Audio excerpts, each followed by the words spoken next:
PSA, if you're planning to get a tummy tuck, please watch this video. After having 3 kids, this is so freaking painful. I thought I was ready for this. It's day 3 post-op. I didn't do a day 2 because I was down. Okay, I was down on day 2. I was not feeling well, and I didn't do one. Okay, but day 3, I've been feeling a lot better. I've been just on Advil today, and I've been able to do like my normal daily things. I'm not working out, obviously, but my normal daily routine I've been able to do. Walking around, you know, dishes, laundry, whatever. So that feels really good. My incisions, they're like starting to heal, I think. They're kind of itchy. Otherwise, the most like painful or uncomfortable part has honestly just been like getting used to having something in my body. This right one here, she's an issue. Okay, she's an issue.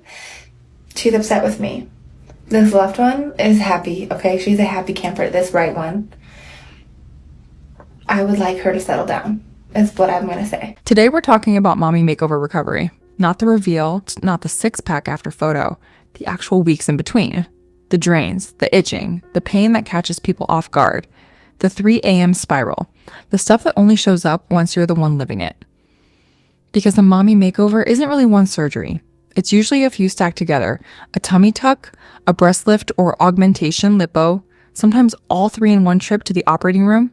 And the recovery from that is a lot more than a few days on the couch. I'm 7 weeks post-op from my mommy makeover surgery. Here's how things are going. So my skin is still drier than the Sahara Desert. And last week I mentioned that I got a tattoo and peeled off my tape and a bunch of dead skin came with it. Well, now I have a new theory that the more you exfoliate, the tanner you get. I just spent a week at a lake and yeah, that's all the dead skin that came off with my tattoo sticker thing. And you can see like all the extra little blobs. That was just my dead skin. I did my first post-op workout today, super light glute stuff. And then I did a 5K with the dogs and it was embarrassingly hard because I haven't done literally anything in 7 weeks. I'm excited to start moving my body again and I will be trying to do that every day this week. The biggest kind of update that I have is very TMI and it feels like oversharing and it's kind of vulnerable for me, but I want to share because I really need to know if this happened to you too. My downstairs is so dry and itchy. So freaking itchy. Every single time I go to the bathroom, I will itch until I'm literally bleeding. Every moment in between going to the bathroom and scratching it, it's just itchy and I just have to like live with how freaking itchy it is. I just got some stuff yesterday to help with the itching, so I'll report back next week and tell you if it helped or not. But I opted to not go the Vagisil route because I just felt like anything super perfumey or like benzocaine, I don't know, I just didn't want it up in that area, so I went a more natural route. But if that does not work, I will be getting benzocaine because it's so itchy. Please let me know if your cat was also extremely dry and terribly itchy. Absolute most important piece of advice is do not compare your journey to anybody else. Everyone is going through a different journey. We all had the same surgery, but our bodies are different. So the 2 things I experienced that I did not expect was I had a full abdominal rash from the pre-op scrub. I can insert a picture on what that looked like, but I ended up needing to get on an antibiotic and a steroid 5 days post-op. This rash appeared like 3 days post-op. I had drains that were the absolute death of me. Like I actually felt almost immobilized the first week from the pain from one of my drains. And I know that sounds dramatic, but that's just how I felt. So my body was like physically in pain from not being able to move. One thing that nobody told me was after they pulled the drain, I had like clots coming out of the drain site. I think it was like 2 days after, and then it was like continuing to drain. I messaged the nurses. They're like, it's totally normal, but I was not expecting that. No one told me to expect that. So that happened. And this is coming from a nurse practitioner. So I am an aesthetic nurse practitioner. I worked in traditional medicine 9 years before I became a nurse practitioner. So I have quite a bit of experience in the medical field, and I was still utilizing the nurses a ton. So please use your resources. They've heard every single question. It's really just for reassurance. I took pain meds for 2 days and then fully switched over to muscle relaxers, which I really only probably took for another couple days. And now I'm fully off of everything. 2 weeks post-op, I haven't taken anything in, not even Tylenol or ibuprofen. You're like in compression for 6 weeks. At least that's what my doctor has me doing. So I did get one of these compression garments instead of the abdominal binder, because the abdominal binder was just like not gonna do it for me. This is way more comfortable. I personally took 17 days off of work. So I had surgery on Thursday. I'm going back this coming up Monday. And I do feel like that was a sufficient amount of time for me to feel comfortable going back to work. I don't have a physically strenuous job. My husband was home from Thursday to the Monday post-surgery. So he was home really like 4 full days with me. And I did feel completely safe being home alone. So after getting a mommy makeover in Mexico, I've had a lot of people ask me different questions about like bringing a companion and what that looks like. Who should they bring? What can they expect? Bring someone really close to you, like really close to you. I thank God brought my best friend. You are in the most vulnerable state. You're in pain. You're naked a lot. You're like whiny. You're moody. You're sad. You're happy. There's a lot going on. You just want someone very supportive, someone nurturing, and someone who wants to be there taking care of you. Because if they don't want to be there taking care of you, it's not going to be good for either one of you. So the 2 main things, A, make sure someone you're really comfortable with, and B, someone you're really comfortable with seeing you naked, because they're going to see you naked a lot. The first few days are rougher than most people expect, even the ones who did their research. Get a good partner for this, because you cannot do this by yourself. That comes up constantly.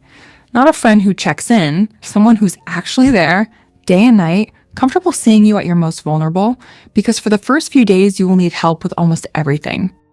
I just had my ab repair, hernia repair, tummy tuck, and lipo 360 hours ago. And this is how I'm feeling. I promised I'd update you. Throat is scratchy because I had a tube down my throat, so my voice sounds crazy. The pain level is slightly more than what I expected, but it's bearable. I'm also on medication, so that helps. I'm very lethargic, very tired, so that's good. I need to sleep. I'm drinking my bone broth now. The sensation, because this is what I was curious about before I got it done. I was curious about like the sensation, like what would you feel like? It feels like a really intense ab workout times 1,000. Very sore. This guy right here. What's up? He's king. He's been taking care of me so much. He's been draining my drains. I have a catheter. I didn't think I was gonna have a catheter. I get it taken out tomorrow, but he's been draining that too. It feels like medieval times when you put it in a pot. It's an honor serving you, love. Oh my God. Get a good partner, y'all. That's the hack. Cause I don't know. I don't know. I couldn't do this by myself. So I am 13 days post mommy makeover. And I, like many other women, have watched every video, everything known to man, bought all of this stuff. And I've come to the realization that the number one thing that your body needs and that you need for your healing is patience and just time. Like right now, I have a seroma that cannot be drained with a needle. And my body will eventually reabsorb it, and that could take weeks, if not months. And guess what I have to do? Be patient. So as soon as I gave myself and my body just time to heal and go through the process, I literally felt so much stress leave. I felt so much better and so much more at ease. Okay, so I'm 6 weeks and 3 days post mommy makeover. One thing that nobody told me about that I never saw anyone speak about was spitting stitches, where literally your internal stitch, your body rejects it and it just starts to pop out. Getting like a sore on my tummy tuck incision, and then it was like kind of bleeding a little bit, and then you can see like a stitch coming out. It's just like this little white stitch. And it didn't hurt. It wasn't painful, but I had no idea this was a thing, but apparently it's common. I sent my doctor pictures freaking out, and he was like, "You're fine. Just do this." And I was like, okay. Hey guys, it's Maggie. We are home. Okay, so update on the drains. They're all out. Not as bad as what I've been told. There was Two of them, I didn't really feel much. It was more of just an uncomfortable feeling. And then the other two was like a stinging pain. So it wasn't that bad. But what shocked me was, because I asked her at the very last one, I said, after she pulled it out, I said, how long are they? Because I was expecting like this much of, like, how long are they inside you? And I was expecting about this much. And there was about 8 or 9 inches inside me. That's what she said. So that was disgusting. And you could feel it. Like the one that they pulled out of my pubic area, I could feel it like around my belly button area. So anyway, so all the drains are out, all is good. Listen, I'm not gonna show you guys this incision because, no. Trigger warning if you don't like a cat's butthole on somebody's belly button, or if you don't like belly buttons in general, don't look, okay? So I will show you guys that. Whew.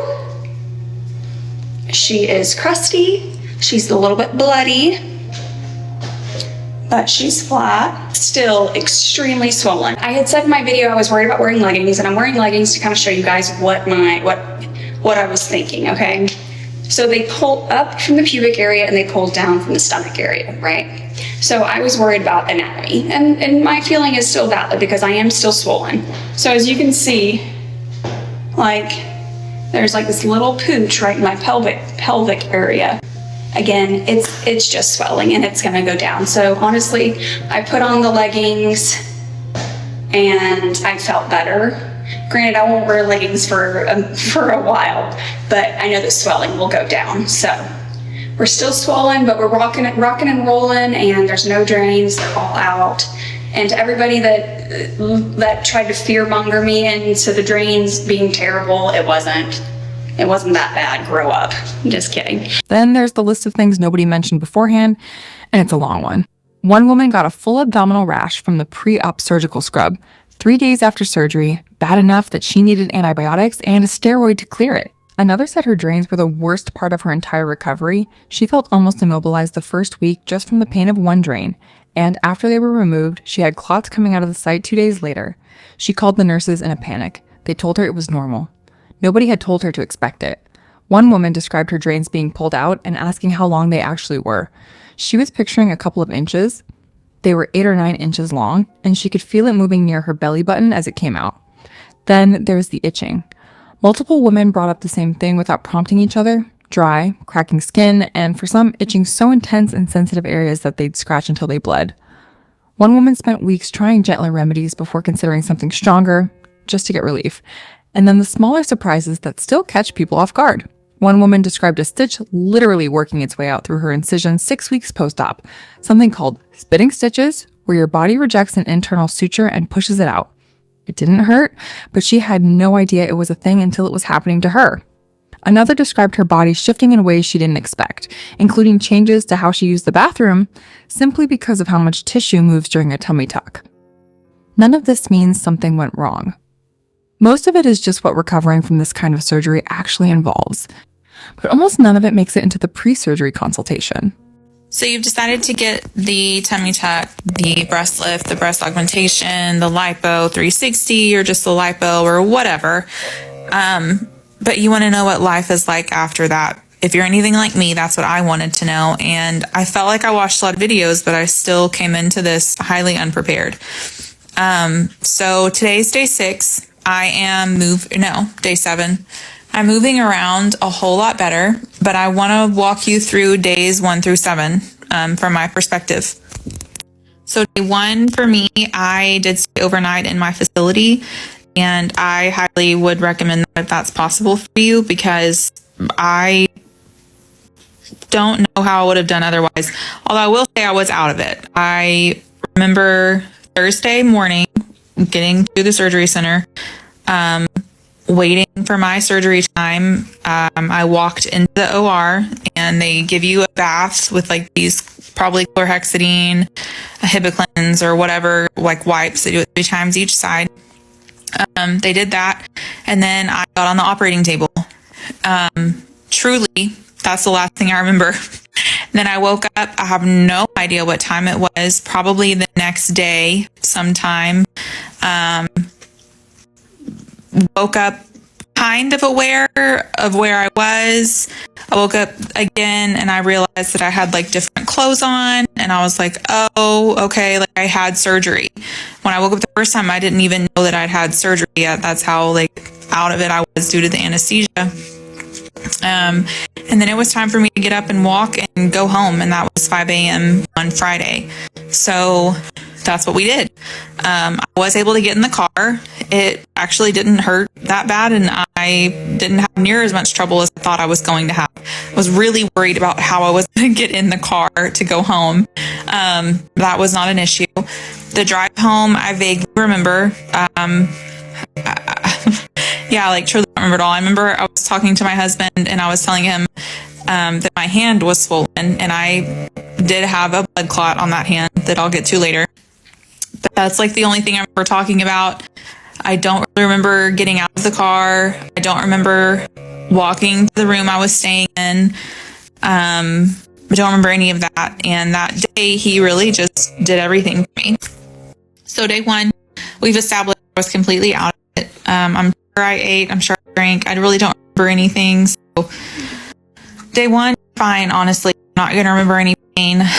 Day two, you're kind of out of it. I was sleeping on and off quite a bit. At that point, I had moved out of our guest room to the living room because it was a lot more comfortable on the couch. I have a reclining couch. And if you don't have a recliner or a reclining couch, you need to get one for this surgery. If I had to get in and out of a bed, it was a low to the ground bed, and I thought that was going to be easy peasy. That was not easy peasy. It is extremely hard to lift your legs, so you need to get a recliner of some kind. There's some cheap ones on Amazon for like $200, $300. You could rent one, I think, the like lift chairs. If you could get the lift recliner, that would be even better, but you absolutely need a lift recliner. So day two, I'm on the couch. I'm still on and off. We have a 5-year-old daughter, and I would fall asleep. They were playing. I never fall asleep. Nap. And I was in and out day two. 3, my husband had to leave. So my husband works out of town a month at a time. And you guessed it, I'm myself with her. Day 3, he did everything he could for me and left. And I was a lot better day 3. Feeling pretty good. I was moving around decently. Not perfect, but decent. Obviously able to care for her. He wouldn't have left me. And I have a whole village of people that I'm so blessed to be able to rely upon to help me. Day 3, I felt okay. It wasn't until day 4 though, that I actually felt myself. And part 2. I'm 12 weeks post-op. I'm going to show you the downsides so that people don't show. My scar, super, super high, super, super crooked. Can't even wear a bathing suit. Like, it shows. I have cried so many times showing people this photo, but this is in a higher bathing suit.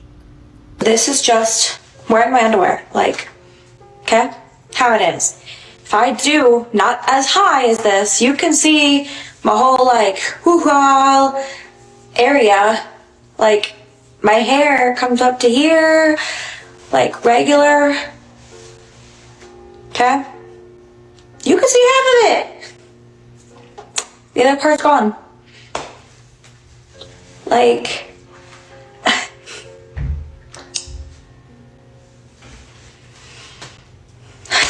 I'm gonna cry. The logistics alone are a project. You need a recliner, not a bed, because getting in and out of a low bed with tight abdominal muscles is brutally hard. You need loose, button-down clothes because you can't lift your arms over your head for a while. You need pillows, plural, wedge pillows, pregnancy pillows, neck pillows, because you'll be sleeping at an angle for weeks. One woman's full list included protein shakes and soft protein meals for healing, stool softeners, and a laxative because pain medication stops everything up. A probiotic to offset the antibiotics, arnica for bruising, electrolytes without too much sodium because sodium worsens swelling, a raised toilet seat, a grabber tool so you're not bending or reaching, compression garments, and eventually a faja once the swelling goes down enough. Multiple women mentioned needing 17 or more days off work, even in low physical demand jobs, just to feel steady enough to go back. And this is all on top of actually parenting. One woman's husband works out of town and had to leave 3 days post-op, so she was on her own with her daughter almost immediately, relying on a support system to fill in the gaps. It's not just recovering, it's recovering while your life doesn't pause for you. It's day 5 after my Fleur-de-Lis full tummy tuck, and here are some things that I've noticed that I wasn't necessarily expecting. Let me share them with you. First thing, and forgive me, I don't know the technical term, but my vagina got a whole lift, okay? She sits so much higher that I'm peeing different. I was not expecting that. Me and the husband got to relearn the body. Number 2, do not overeat because you will feel so extremely bloated because not only is your stomach so tight, but you have these compression garments on that are snatching you in. I had Burger King. It was a double cheeseburger. I didn't even eat the bread. I had 2 good bites with the bun, but other than that, I ditched the bun and just had the patties with the cheese, and I dipped it in buffalo sauce. Regrets. Won't be doing that again. That leads me into heartburn. I've never even been one to have heartburn since I had my VSG surgery and lost 135 pounds. However, that buffalo sauce with this girdle in the night, I got little to no sleep because I was literally sitting with acid all the way up my esophagus. Also along those lines, drink lots of water and try to avoid high sodium foods. Listen, I know 1,020,000 times I've said on here that I don't really care about sodium because people come at me all the time about my sodium intake. Normally I don't care, but girl, on this journey, I care, okay? I'm drinking lots of water and keeping the sodium a little bit lower because the swelling and the bloating. Just learn it from me. Now, they warned me to get poop pills. They warned me prior, okay?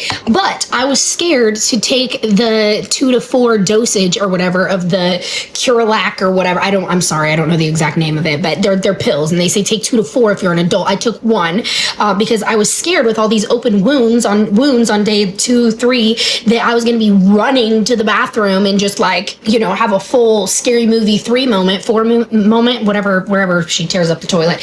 And so I got really scared, right? Nope.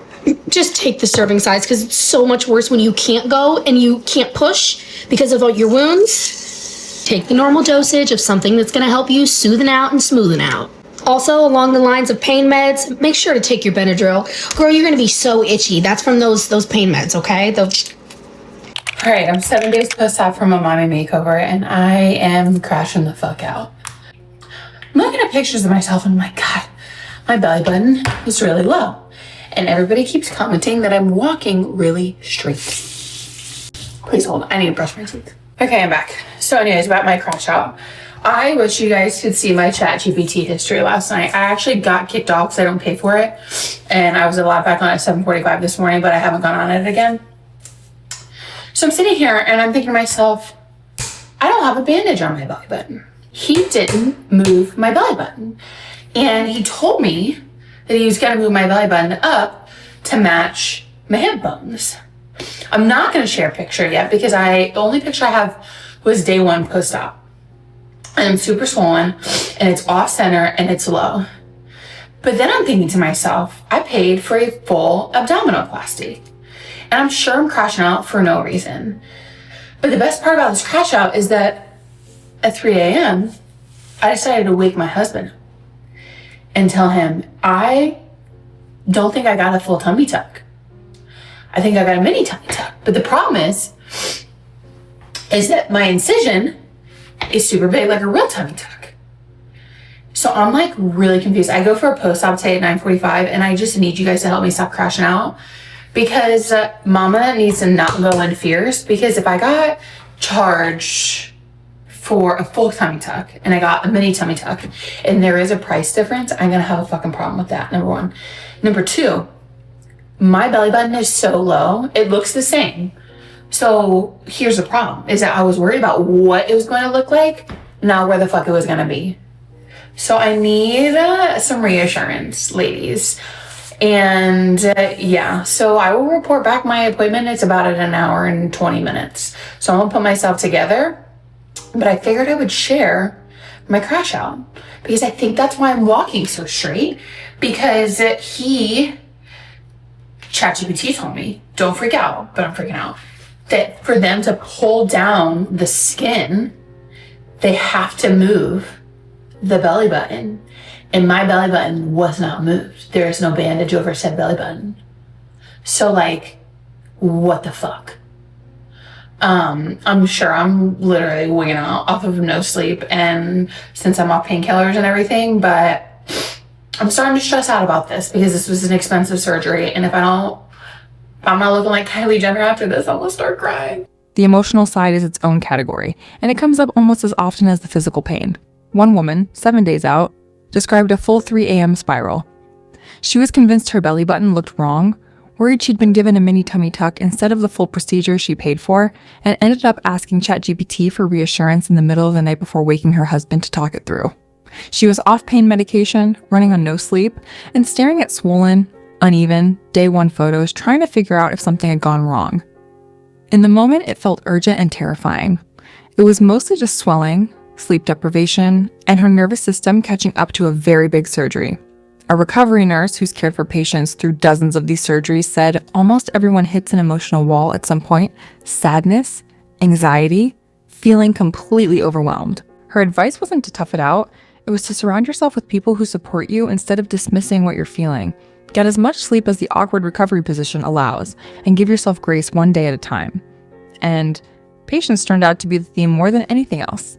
One woman developed a seroma, a pocket of fluid that couldn't be drained with a needle, and had to just wait for her body to reabsorb it over weeks or possibly months. The moment she stopped fighting that timeline and accepted it, she said her stress dropped immediately. Here's what my stomach looks like 2 years post-op for my mommy makeover. I had a tummy tuck, flank lipo, and I had a lift. I decided not to do implants. I went from like a 40D before to I think I'm about a 34C or a 36B. They small. They sitting here. They not sitting here anymore. Here's what my stomach looks like 2 years post-op for my mommy makeover procedure. Actually, 2 years will be in June. I'm gonna put a clip in of my before. You guys need to see my stomach before, because I know people are gonna be like, why do you still have stretch marks? Why do you have scars? I had like many abdominal surgeries. I had a hysterectomy, laparoscopic. I had my left ovary removed, laparoscopic. I had my right ovary removed laparoscopically. I also had cyst removal. I had all kinds of things done. And then I had a lap band put in and taken out. So I had a lot of cuts, okay?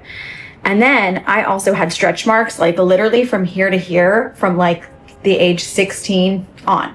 And even though they faded to clear, they're still there. So even though you have a tummy tuck, they can't make them all go away. And I love my belly button. Like I never, I just wanted a cute belly button, but like I'm the only one who sees it. You know what I mean? So like I'm very happy with my belly button situation. Now, these are scars that I had. This one I think was from my lap band. This one was probably from one of the other surgeries. I can't remember. I see up close, like all the stretch marks. Those aren't going anywhere. You know what I mean? I think the belly button is perfect. Like that's exactly what I was going for. So the flank lipo, which is on the sides here, like a little bit here and here, and then the tummy tuck here, and then my scar is almost non-existent. You can't really even see it. It's down there. So scar is super low. Love the way I'm healing, but I couldn't ask for anything better. After getting a tummy tuck, a lot of people complain about how like tight and sore their abs feel, or even just like not being able to stretch back or always feeling like you need to stretch. I posted a video on this months ago.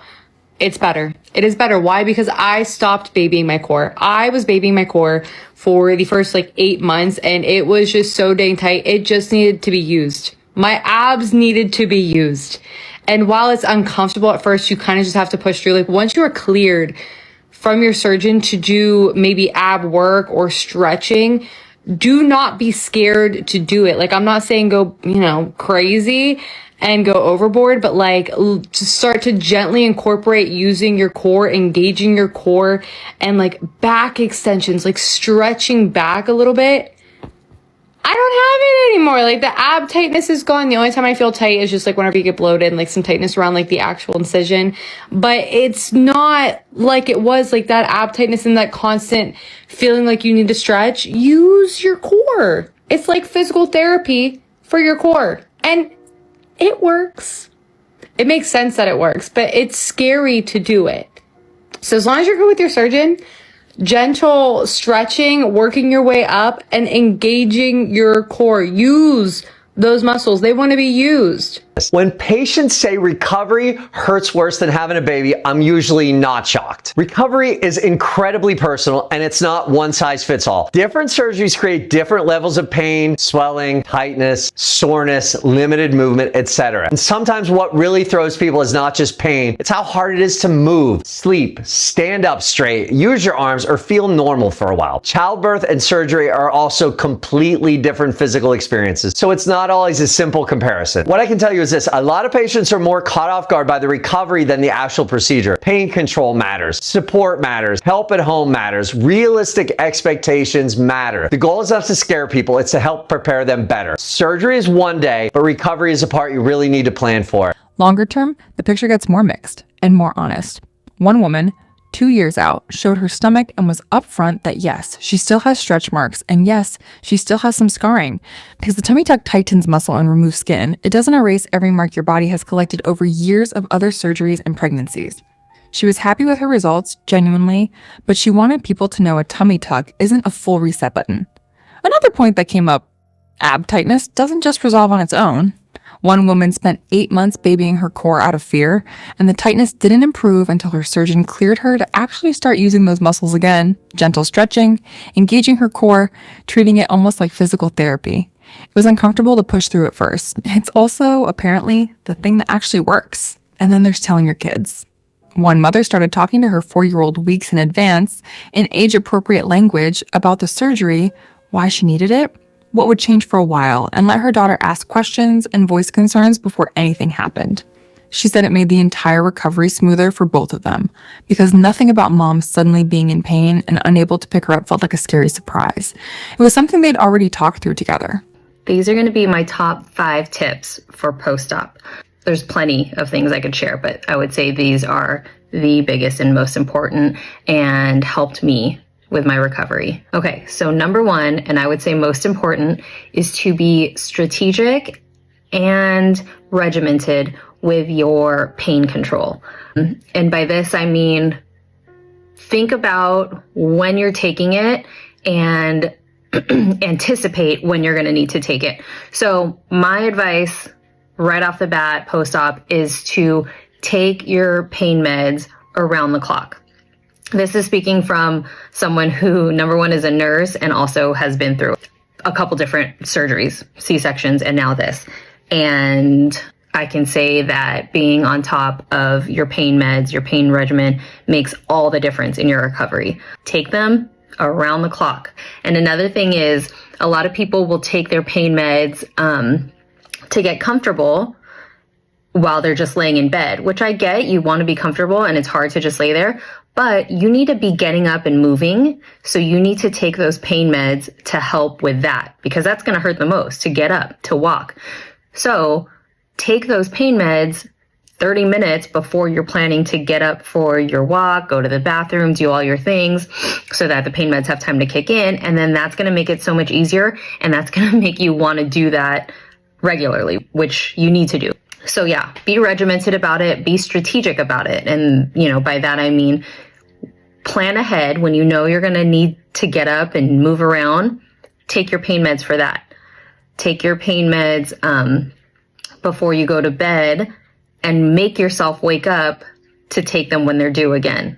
Because you don't want to wake up in excruciating pain and then you're trying to catch up with that pain throughout the day. Take it around the clock until you know that you are at the point in your recovery where you can wean them a little bit. But don't be scared to take your pain meds. Your body is in shock, essentially. You went through a major surgery. It needs that. So I am almost 3 weeks post-op mommy makeover, and here is what I feel is like the most definitive list of things that you should probably secure before you do your surgery. Okay, to start, you're definitely going to want to get some protein shakes. You need to stay high protein for healing and recovery. And then you're also going to want to make some like soft protein meals, chicken salad, deviled eggs, just anything soft, because you are not going to be able to go to the bathroom. Just trust me on that. In terms of like supplements and medication, you need Colace, which is a stool softener. And then while you're on those painkillers, you also need a laxative. Google Heal Fast. It's a supplement that helps you like heal after surgery. It's kind of expensive, to be honest. So if you can find a daily vitamin that has very similar stuff in it, just do that. You may want a hair vitamin too. I'm doing Nutrafol because such a big surgery is a shock to the system and you can lose hair. Hands down, must have a probiotic of some sort. You are taking antibiotics. You just put all that anesthesia in your system. You have to take care of your gut health. Arnica pills, arnica gel, arnica tea. Trust me. You also need some Ultima, and that's electrolytes. I say Ultima specifically, not Liquid IV, because Liquid IV at this stage has too much sodium in it, and you cannot be putting that kind of salt in your body when you're trying to get the swelling down. At 4 to 6 weeks, you're going to put some silicone scar tape on and some scar gel, but you can wait on that if you want to, because you're going to be buying a lot. I cannot stress this enough. You need all the pillows in the entire world. I had a wedge and a pregnancy pillow and then an airline neck pillow. That thing saved my life. You have to sleep at an angle for weeks and weeks and weeks. You got to be comfortable. Females, get you some adult diapers. Trust me. Same thing, wet wipes. You're not going to be able to shower for the first couple days. You're going to want some wet wipes. I would also get some lymphatic drainage drops. So Peak Performance or Mary Ruth's has them. That helps with the swelling. I wish I had had a raised toilet seat because my house is very old and all my toilets are literally like children's toilets down to the ground. And that was so hard and painful. My quads did not lose any muscle because I just literally had to use my quads to lower myself down. Some people say they need a shower chair. I didn't, but you may need one if you are having a standard tummy tuck and you're going to have to be bent over for a while. Might be a good idea. You may want one of those like long sponge brushes as well, because you cannot reach everything, especially if you do the full mommy makeover like I did. You can't reach above your head for a little bit. You need grippy socks and some compression socks. Just get you a bunch. Button down, snap clothes, loose sweatpants, nothing tight, nothing that you have to pull over your head. I would also get one of those little grabby thingies where you can like grab stuff down that's too high for you. You're not going to want to bend and reach. If you have drains, I did not. You may want a little like drain holder purse thing. I've seen those and I would think that that would be absolutely necessary. And then lastly, you're going to eventually switch into a faja and you're going to want to get that from Shaper X on Amazon. You're going to want some lipofoam and a seamless tank to put underneath it so it doesn't mess with your skin. If you're thinking of getting a mommy makeover, here's something you need to keep in mind that's not always brought up during your consultations with surgeons. I'm a plastic surgery recovery nurse. My name is Afua, and I typically take care of patients at my recovery house in the DMV, or I go to their homes. So I feel like I've seen a lot of recoveries. I can say that you're probably going to get very emotional during your recovery. Most patients get sad, they get anxious, they feel overwhelmed. It all just kind of becomes too much for them, and that is okay. I've had very few patients make it through their recoveries without going through this phase. So what you want to do is make sure that you are keeping people around you that are going to support you and not going to gaslight you, because that's going to make it worse. Make sure you're getting a lot of sleep, as much sleep as you can. I know it's hard to do because you're sleeping in a funky position, but try to get as much sleep as you can. Make sure that you are just being graceful with yourself, taking it a day at a time. It will pass. You just need to make it through it. Put all of these accounts together and the pattern is pretty consistent. Almost every single woman said the recovery caught her more off guard than the actual surgery did. Even the ones who'd done months of research, watched every video, bought every recommended product. As one recovery nurse put it, surgery is one day. Recovery is the part you actually have to plan for. That planning isn't just physical. It's not only the drains and the stool softeners and the recliner. It's lining up someone who can actually show up for you day and night for at least the first week. It's warning your kids, if you have them, instead of surprising them. It's accepting that your body will move at its own pace, whether that's a seroma taking 2 months to resolve or your core needing the better part of a year to feel normal again. It's understanding that even a great result, 2 years out, can still come with scars and stretch marks that never fully disappear. Because surgery reshapes tissue, it doesn't erase your history. None of this is a reason nobody should do it. Plenty of these same women, mid-meltdown at 3 a.m. or mid-itching fit at week 7, still say they'd make the same choice again. But almost all of them wish someone had told them what the in-between actually looks like instead of just the before and the after. So if you're planning one of these, plan for the whole thing, not just the surgery date. Line up your help. Ask your surgeon exactly what normal looks like at each stage so a spitting stitch or a slow draining seroma doesn't send you into a panic. Budget more time off than you think you'll need. And give yourself permission to have the hard, emotional, 3 a.m. moments without deciding they mean something went wrong. So tell me, if you've had a mommy makeover, what's the thing nobody warned you about? And if you're considering one, does hearing the actual recovery change how you're thinking about timing it?